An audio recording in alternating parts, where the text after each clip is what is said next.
ಈಗ ಕಡಲೆ ಇರಲಿ, ಹಲಸಂಡೆ ಬೀಜ, ಕಪ್ಪು ಕಡಲೆ ಅಥವಾ ಬಿಳಿ ಕಡಲೆ, ಎಲ್ಲವೂ ಸ್ವಾದಿಷ್ಟವಾಗುತ್ತೆ. ಕಾಂಗ್ರೆಸ್ನಲ್ಲಿ ಡಿಸೆಂಬರ್ 19ಕ್ಕೆ ಭಿನ್ನಮತ ಸ್ಫೋಟ ಆಗುತ್ತೆ ಎಂದ ಬಿಜೆಪಿ. ಡಾಕ್ಟರ್ ಯತೀಂದ್ರ ಹೇಳಿಕೆಯಿಂದ ಕಾಂಗ್ರೆಸ್ನಲ್ಲಿ ಗೊಂದಲ. ಯತ್ನಾಳ್ ಒಬ್ಬ ಕಾಮಿಡಿ ಪೀಸ್ ಅಂದಿದ್ಯಾರು? ಮತಗಳ್ಳತನ ವಿರುದ್ಧ ಅಭಿಯಾನ. ನಾಳೆ ದೆಹಲಿಗೆ ಡಿಕೆಶಿ. ಎಲ್ಲಾ ಸುದ್ದಿಯನ್ನ ನೋಡೋಣ ರಾಜಕೀಯ ನ್ಯೂಸ್ ಟಾಪ್ 9ನಲ್ಲಿ. ಕಾಂಗ್ರೆಸ್ ಪಕ್ಷದಲ್ಲಿ ಡಿನ್ನರ್ ಹೊರಗೆ ನಡೆದಿದೆ. ಸದನದಲ್ಲಿ ಇನ್ನರ್ ಗುಂಪು ಕೂಡ ನಡೆದಿದೆ ಎಂದು ಬಿಜೆಪಿ ಉಚ್ಚಾಟಿತ ಶಾಸಕ ಬಸನಗೌಡ ಪಾಟೀಲ್ ಯತ್ನಾಳ್ ಹೇಳಿದ್ದಾರೆ. ಡಿಸಿಎಂ ಡಿಕೆ ಶಿವಕುಮಾರ್ ಶಾಸಕರ ಗುಂಪು ಕಟ್ಟಿಕೊಂಡು ಓಡಾಡ್ತಿದ್ದಾರೆ. ಸತೀಶ್ ಜಾರಕಿಹೊಳಿಯಿಂದ ಡಿನ್ನರ್ ಪಾರ್ಟಿ ನಡೆದಿದೆ. ಕಾಂಗ್ರೆಸ್ನ ಕೆಲ ಶಾಸಕರ ಪ್ರಕಾರ ಡಿಸೆಂಬರ್ 19ಕ್ಕೆ ಭಿನ್ನಮತ ಸ್ಫೋಟ ಆಗುತ್ತೆ ಅಂತ ಯತ್ನಾಳ್ ಹೇಳಿದ್ದಾರೆ. ಗುಂಪು ಅಲ್ಲಲ್ಲಿ ಒಳಗೆ ಇನ್ನರ್ ಪಾರ್ಟಿ ನಡೆದಿದೆ, ಡಿನ್ನರ್ ಪಾರ್ಟಿ ನಡೆದಿದೆ. ಅಂದರೆ ಯಾವುದೂ ಶಾಂತಿಯಾಗಿಲ್ಲ. ಇದೇನೋ ಭಾಳ ಅವರು ಕಾಂಗ್ರೆಸ್ನ ಕೆಲವೊಂದು ಶಾಸಕರುಗಳ ಪ್ರಕಾರ 19ಕ್ಕೆ ಏನು ದಿಲ್ಲಿ ಕರ್ತಾರೆ ಅವತ್ತೇ ಸ್ಫೋಟ ಆಗ್ತದೆ, ಏನಾದರೂ ಒಂದು ಭಿನ್ನಮತ ಅನ್ನೋಂಥದ್ದು ಅವರು ಕಾಂಗ್ರೆಸ್ನ ಶಾಸಕರೇ ಹೇಳುವಂಥ ರೀತಿಯಲ್ಲಿ ಭಾಳ ದೊಡ್ಡ ಚರ್ಚೆ ವಿಧಾನಸಭೆ ಒಳಗೂ ನಡೆದಿದೆ, ತೋಟದ ಮನೆಗಳಲ್ಲಿ ನಡೆದಿದೆ. ಯಾರು ಮುಖ್ಯಮಂತ್ರಿ ಆಗಬೇಕು ಅಂತ ಇದ್ದಾರೋ ಅವರು ಸದನದಲ್ಲಿ ಶಾಸಕರ ಬಳಿ ಹೋಗಿ ಬೆಂಬಲ ಯಾಚನೆ ಕೆಲಸ ಮಾಡ್ತಿದ್ದಾರೆ. ರಾತ್ರಿ ತೋಟದಲ್ಲಿ ಡಿನ್ನರ್ ಮಾಡುತ್ತಾರೆ. ಶಾಸಕರನ್ನ ಖರೀದಿ ಮಾಡಲು ವಿಧಾನಸಭೆ ದನಗಳ ಸಂತೆ ಅಲ್ಲ ಎಂದು ಬಸನಗೌಡ ಪಾಟೀಲ್ ಯತ್ನಾಳ್ ಹೇಳಿದ್ದಾರೆ. ಅಲ್ಲಲ್ಲಿ ಅವ್ರಿಗೆ MLAಗಳು ಕುರ್ಚಿಗೆ ಹೋಗಿ ಕೂತು ಅವರ ಒಂದು ಬೆಂಬಲವನ್ನು ಯಾಚನೆ ಮಾಡೋ ಕೆಲಸ ಒಳಗನೆ ನಡೆದಿದೆ. ಇನ್ನರ್ ಅಂದ್ರೆ ಡಿನ್ನರ್ ಅಂದ್ರೆ ರಾತ್ರಿ ಅಲ್ಲಿ ಒಂದು ತೋಟದಾಗ ಅಲ್ಲಿ ಮಾಡೋದು. ಅವ್ರು ಏನು ಖರೀದಿ ಮಾಡ್ಲಕತ್ತವರು, ಏನು ಯಾವ ಸಂತೆಗೆ ಹೋಗಿದಾರೋ ಅಂದರೆ ಇವೇನು ದನಗಳ ಸಂತೆ ಅಲ್ಲ ವಿಧಾನಸಭೆ ಅಂತ. ಡಿಸಿಎಂ ಆಗುವ ಕನಸು ಕಂಡಿದ್ದ ವಿಜಯೇಂದ್ರ ಡಿಕೆ ಶಿವಕುಮಾರ್ ಅವರನ್ನ ಕೇಂದ್ರ ಸಚಿವ ಅಮಿತ್ ಶಾ ಬಳಿ ಕರೆದುಕೊಂಡು ಹೋಗಿದ್ರು. ಆದ್ರೆ ಅದನ್ನ ಹೈಕಮಾಂಡ್ ತಿರಸ್ಕರಿಸಿತು ಎಂಬ ಯತ್ನಾಳ್ ಹೇಳಿಕೆಗೆ ರೇಣುಕಾಚಾರ್ಯ ಕಿಡಿಕಾಡಿದ್ದಾರೆ. ಯತ್ನಾಳ್ ಮಾತಿಗೆ ಕಿಮ್ಮತ್ತಿಲ್ಲ, ಅವರೊಬ್ಬ ಕಾಮಿಡಿ ಪೀಸ್ ಅಂತ ವ್ಯಂಗ್ಯವಾಡಿದ್ದಾರೆ.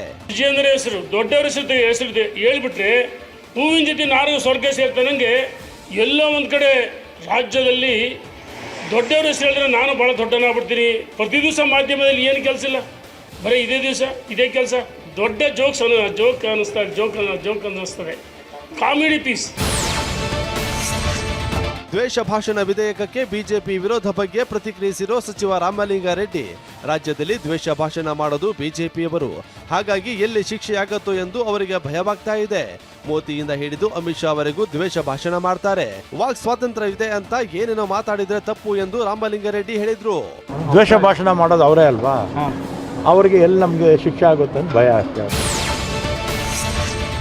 ಎಸ್ಸಿಪಿ ಮತ್ತು ಟಿಎಸ್ಪಿ ಹಣ ಪಂಚ ಗ್ಯಾರಂಟಿಗಳಿಗೆ ಬಳಸಿರೋದನ್ನ ಸಚಿವ ರಾಮಲಿಂಗಾರೆಡ್ಡಿ ಸಮರ್ಥಿಸಿಕೊಂಡಿದ್ದಾರೆ. ರಾಜ್ಯದಲ್ಲಿ ಎಸ್ಸಿ ಮತ್ತು ಎಸ್ಟಿ ಜನರಿದ್ದಾರೆ, ಅವರ ಹಣ ಅವರಿಗೆ ಖರ್ಚು ಮಾಡಿದ್ರೆ ತಪ್ಪೇನಿದೆ ಎಂದು ರಾಮಲಿಂಗಾರೆಡ್ಡಿ ಹೇಳಿದ್ದಾರೆ. SC ST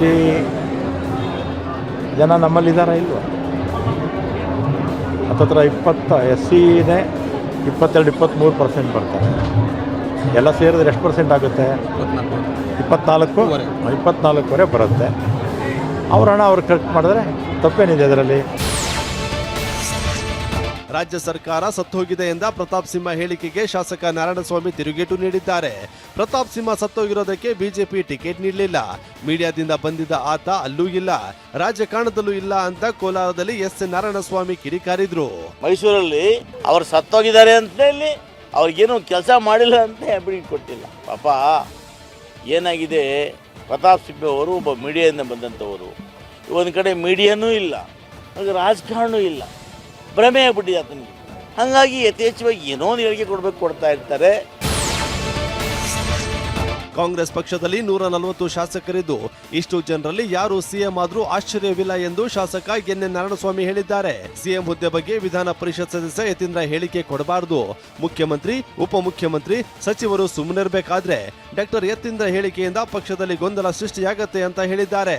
ಹೈಕಮಾಂಡ್ ಮೇಲೇನೆ ಮುಖ್ಯಮಂತ್ರಿಗಳು ಉಪಮುಖ್ಯಮಂತ್ರಿಗಳು ಮತ್ತೆಲ್ಲ ಸಚಿವರು ಹಾಕಿರಬೇಕಾದ್ರೆ ನಮ್ಮ ಯತೀಂದ್ರ ಅವರು ಆ ರೀತಿ ಹೇಳ್ಕೊಡ್ತಕ್ಕಂಥದ್ದು ಗೊಂದಲ ಸೃಷ್ಟಿ ಆಗ್ತದೆ. ಪಕ್ಷದಲ್ಲಿ ಮನಸ್ಸುಗಳಲ್ಲಿ ಒಡಕುಂಟಾಗುವ ಭಾವನೆ ಉಂಟಾಗ್ತದೆ. ಮತಗಳ್ಳತನ ವಿರುದ್ಧ ಕಾಂಗ್ರೆಸ್ ದೆಹಲಿಯಲ್ಲಿ ನಾಳೆ ಅಭಿಯಾನ ನಡೆಸ್ತಾ ಇದೆ. ಈ ಅಭಿಯಾನದಲ್ಲಿ ಪಾಲ್ಗೊಳ್ಳಲು ಡಿಸಿಎಂ ಡಿಕೆಶಿ ದೆಹಲಿಗೆ ತೆರಳುತ್ತಾ ಇದ್ದಾರೆ. ಈ ಬಗ್ಗೆ ಮಾಹಿತಿ ನೀಡಿರುವ ಡಿಕೆಶಿ, ಪ್ರತಿಭಟನೆಯಲ್ಲಿ ಭಾಗಿಯಾಗಲು ನಾಳೆ ದೆಹಲಿಗೆ ಹೋಗ್ತಾ ಇದ್ದೇನೆ. ಮತಗಳ್ಳತನ ರಾಷ್ಟ್ರ ಮಟ್ಟದ ಸಮಸ್ಯೆ ಆಗಿರೋದ್ರಿಂದ ದೆಹಲಿಯಲ್ಲಿ ಧರಣಿ ಮಾಡಲಾಗ್ತಾ ಇದೆ. ಮತಗಳ್ಳತನ ವಿರುದ್ಧದ ಅಭಿಯಾನದಲ್ಲಿ 1 ಕೋಟಿಗೂ ಹೆಚ್ಚು ಸಹಿ ಸಂಗ್ರಹವಾಗಿದೆ ಅಂತ ತಿಳಿಸಿದ್ರು. ಕಲ್ಯಾಣ ಕರ್ನಾಟಕಕ್ಕೆ ಪ್ರತ್ಯೇಕ ಸಚಿವಾಲಯ ಇನ್ನೂ ಆಗಿಲ್ಲ ಎಂದು ಕಲಬುರಗಿ ಜಿಲ್ಲೆ ಆಳಂದ ಶಾಸಕ ಬಿಆರ್ ಪಾಟೀಲ್ ಕಿಡಿಕಾರಿದ್ದಾರೆ. ನಿನ್ನೆ ವಿಧಾನಸಭೆಯಲ್ಲಿ ಉತ್ತರ ಕರ್ನಾಟಕದ ಕುರಿತು ವಿಶೇಷ ಚರ್ಚೆ ವೇಳೆ ರಸ್ತೆ ಅಭಿವೃದ್ಧಿಗೆ ಗ್ರಾಮೀಣಾಭಿವೃದ್ಧಿ ಇಲಾಖೆಯಿಂದ 1 ಪೈಸೆ ಬಂದಿಲ್ಲ, ಸಚಿವರು ಅವರ ಕ್ಷೇತ್ರಕ್ಕಷ್ಟೇ ಸೀಮಿತ ಆಗಿದ್ದಾರೆ ಅಂತ ವಾಗ್ದಾಳಿ ನಡೆಸಿದ್ರು.